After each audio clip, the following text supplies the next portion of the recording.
Britain's most senior child protection officer has suggested that low-risk paedophiles shouldn't be sent to jail. Chief Constable Simon Bailey says lower-level offenders should be given counselling and rehabilitation instead. He joins us now. Good morning to you. At front page of the Times newspaper this morning. What do you mean by this? And some people concerned that perhaps this gives the wrong message. Well, I think there's a very, very clear message that I'm giving today. The police service, working with the National Crime Agency, has never been so robust in this field. We are arresting over 400 men every month. We are safeguarding over 500 children every month as a result of targeting those people that would view indecent imagery of children. But the fact is, we are simply becoming inundated with the number of referrals that we are having to deal with and the number of cases that our child protection teams are now having to cope with. And we have sophisticated risk assessment tools that I am as confident as I can be will be able to determine whether or not an individual poses a risk of contact abusing a child. And when you look at the number of resources that we now have working within this field, you look at the numbers that we are now having to deal with, I am proposing that we have to take a slightly different approach whereby all individuals will still be arrested, but there are alternative solutions rather than putting these people through the court system who are now dealing with between 40 and 50% of all their time are unfortunately allegations of sexual abuse.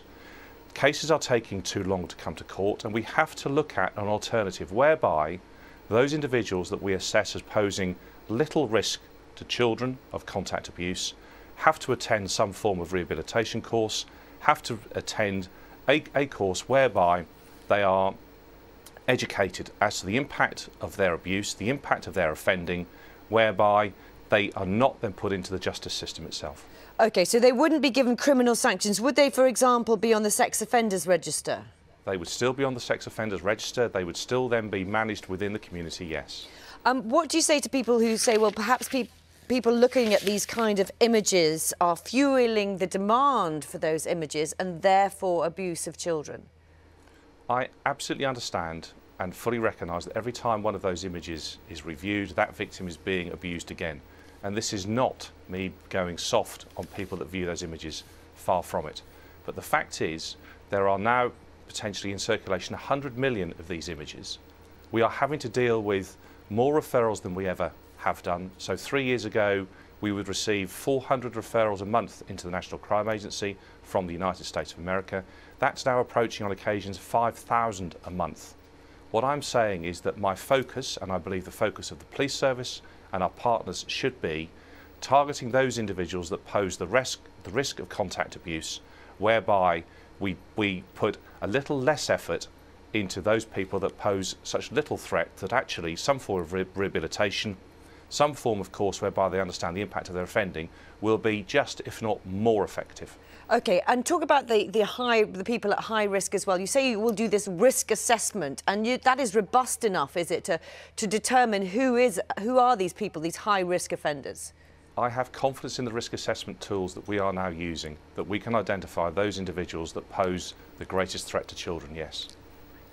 OK, and just with regards to children as well, you know, the bottom line is it's children who you are trying to protect. You think that this is the best way to protect children? Well, I think it's the best way that the police service, currently doing the activity that we can, is able to do it. But the fact is, we need to start having a very different debate around the whole issue of child sexual abuse in all its awful guises. We have to start building resilience within our children so they can spot the signs of exploitation. That's why I think education in schools around this is so very, very important.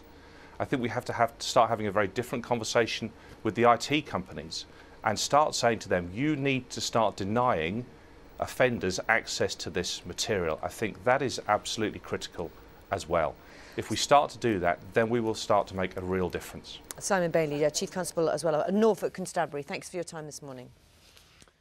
We will make America great again.